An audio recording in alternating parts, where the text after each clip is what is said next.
I think it is a very important moment for public procurement in Europe.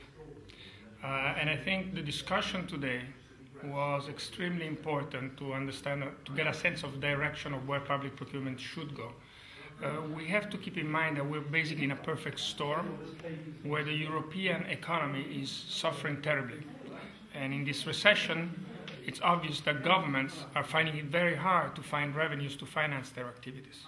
And so it's pretty clear that not being able to raise revenue, not being able to do more debt, they have to find resources to provide services to citizens through a good management of public expenditure. There's a huge amount, on average, of waste in public procurement.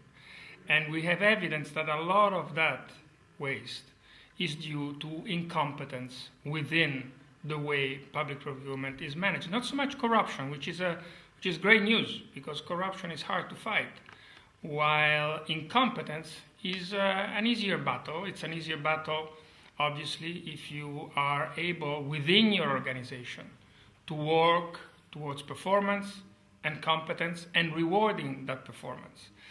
So this is why I think that this memorandum of understanding that the university is signing today with public procurers is a key strategic element for finding resources for good social services for citizens.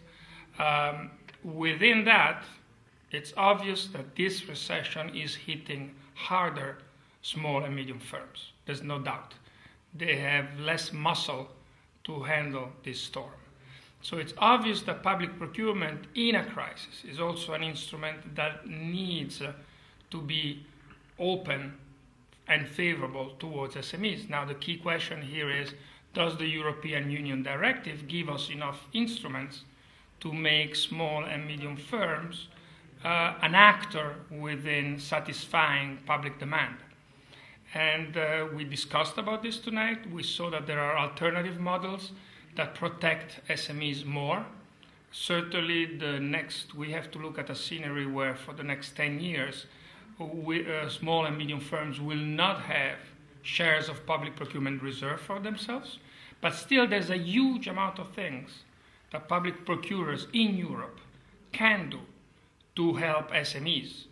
And that basically goes under the name not only of simplification, but again, competences that are meant to understand properly the market, how it works, and make sure that when a tender is written, it is not written in such a way that a small firm cannot participate. Because at that point, if the small firm does not participate, obviously the price that the public procurement entity will pay will be a higher one. So we need in the public procurement offices to have competences that go beyond the knowledge of the law and of the rules. We need people that know how to study the relevant market. We need people that know how to speak with firms. And also we need people that speak with, especially when we aggregate demand, speak with small procurement offices and ask them what their needs are. So there's a huge amount of needs analysis that goes into all this.